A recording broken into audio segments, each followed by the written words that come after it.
16ª catequesis. Hoy comenzaremos a tratar sobre el Evangelio según San Juan. Al igual que los 3 evangelios sinópticos, el Evangelio de Juan es una respuesta a la situación que vive la comunidad de este discípulo amado. Pero como es un evangelio tardío, un evangelio que fue compuesto casi a finales del siglo I, ya contiene, además de las palabras mismas de Jesús, una reflexión profunda acerca de su misterio.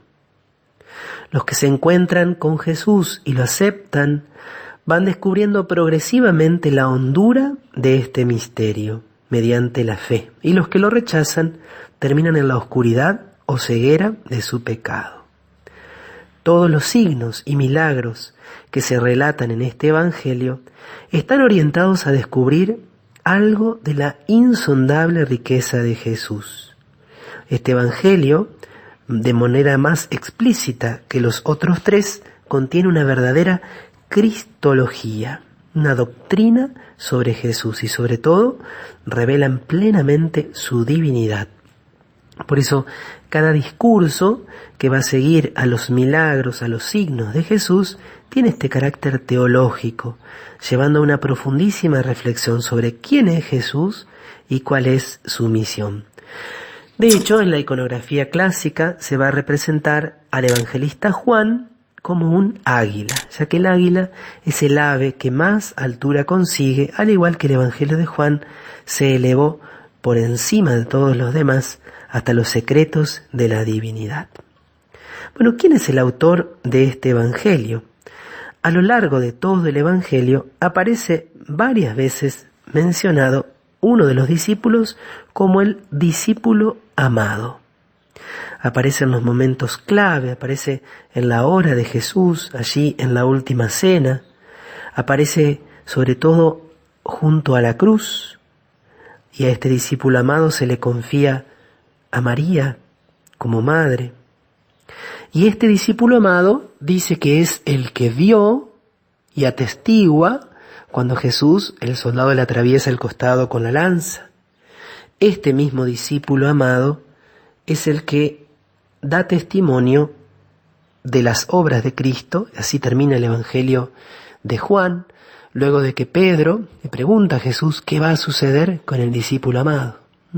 Es decir que, si tuviéramos que responder primero, ¿quién es el autor del 4º Evangelio? Es el discípulo amado, uno del grupo de los más íntimos de Jesús. Pero no se nos dice el nombre. La tradición, desde muy antiguo, dice que este discípulo amado es Juan. Y en esto tenemos muchos elementos para afirmarlo, porque Juan también en los evangelios sinópticos y en los hechos de los apóstoles aparece siempre como el grupo de los íntimos de Jesús, Pedro, Santiago y Juan.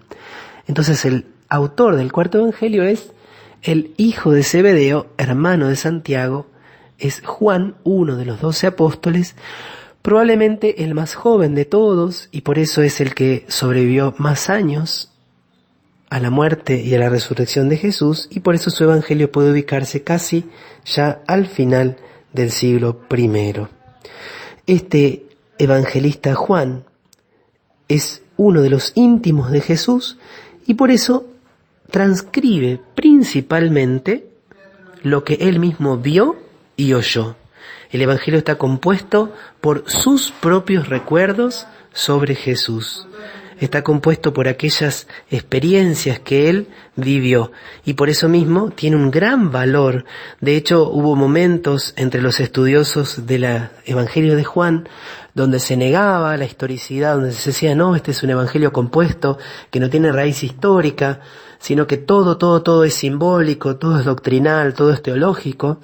Y a medida que fue pasando el tiempo, esto lo atestigua, por ejemplo, Joseph Ratzinger en su libro Jesús de Nazaret, los mismos biblistas fueron corroborando que había algunos relatos en los cuales Juan era más exacto, históricamente hablando, que los evangelios sinópticos. De tal manera que, lejos de ser una obra simplemente espiritual o una obra religiosa sobre Jesús, tiene un fundamento histórico preciso y real. Por supuesto que encontramos en los relatos y en los discursos, en la presentación de los discursos de Jesús, una intencionalidad teológica que nosotros no tenemos que negar. Por eso podemos hablar de que las palabras que nos transmite Juan son reales, son palabras de Cristo. Pero en este proceso de transmisión, desde el lenguaje oral de Jesús hasta el lenguaje escrito en idioma griego que nos llega a través del evangelista Juan, encontramos también una profundización y una intencionalidad de llevarnos hasta el núcleo del misterio de su divinidad. ¿A quién escribe Juan este evangelio?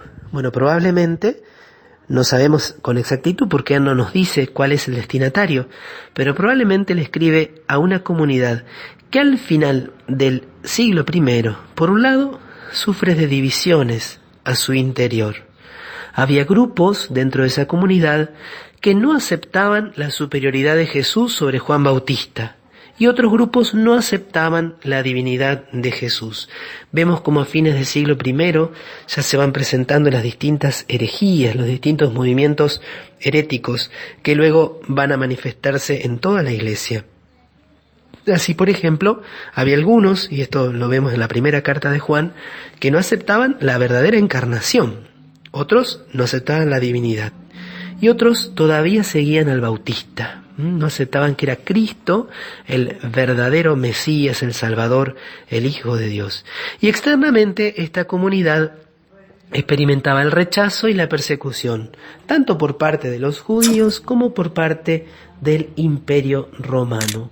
Habían sido expulsados de la sinagoga y también en el mundo romano estaban viviendo progresivamente cada vez más y más en una situación de clandestinidad. Entonces el miedo se podía apoderar de los discípulos, algunos abandonaban la comunidad y otros caían en la tentación de vivir aislados, de no dar testimonio. Por eso el testimonio es uno de los temas importantes y Jesús anuncia con toda claridad y Juan transcribe estas palabras de que van a ser perseguidos. Si el mundo los odia es porque también lo ha odiado a Jesús, pero ellos deben dar testimonio. Como características literarias, cuando apenas vos entrás a leer el Evangelio de Juan, te das cuenta que en los relatos Juan es comprensible, relata con mucha fluidez y se puede comprender muy bien. Pero en los discursos te vas a encontrar con un lenguaje diferente del de los evangelios sinópticos. Lejos de la concreción con la cual habla Jesús, por ejemplo en el Evangelio de Mateo, el lenguaje de las parábolas, en el Evangelio de Juan, partiendo de algún símbolo, partiendo de alguna idea clave, se va desarrollando un discurso de manera reflexiva, profunda y no pocas veces abstracta. Por eso, para leer el Evangelio de Juan, tenemos que poner todo de nuestra parte, toda nuestra atención, por supuesto invocar el Espíritu Santo, para evitar quedar así como un poquito a veces mareados. Esa es la sensación que a veces tenemos. Y esto es porque la profundidad de los temas, la altura a la cual nos quiere llevar también el evangelista, hace que la elección de su lenguaje y de su estilo no sean tan inmediatamente captables. Es un lenguaje que utiliza algunas ideas que también son comunes en la cultura helenística de su tiempo. La contraposición luz y tinieblas, que ya aparece en el prólogo y que va a reaparecer en otros discursos, el concepto de vida, de amor, de logos, siempre tomando como punto de partida algunos de sus signos, de sus milagros, como cuando habla del bautismo, en el caso de Nicodemo, cuando es el discurso del pan de vida, luego de la multiplicación de los panes, también luego de la curación del ciego de nacimiento, aparece el tema de la luz, las palabras de Jesús sobre la vida, luego y antes también de resucitar a Lázaro.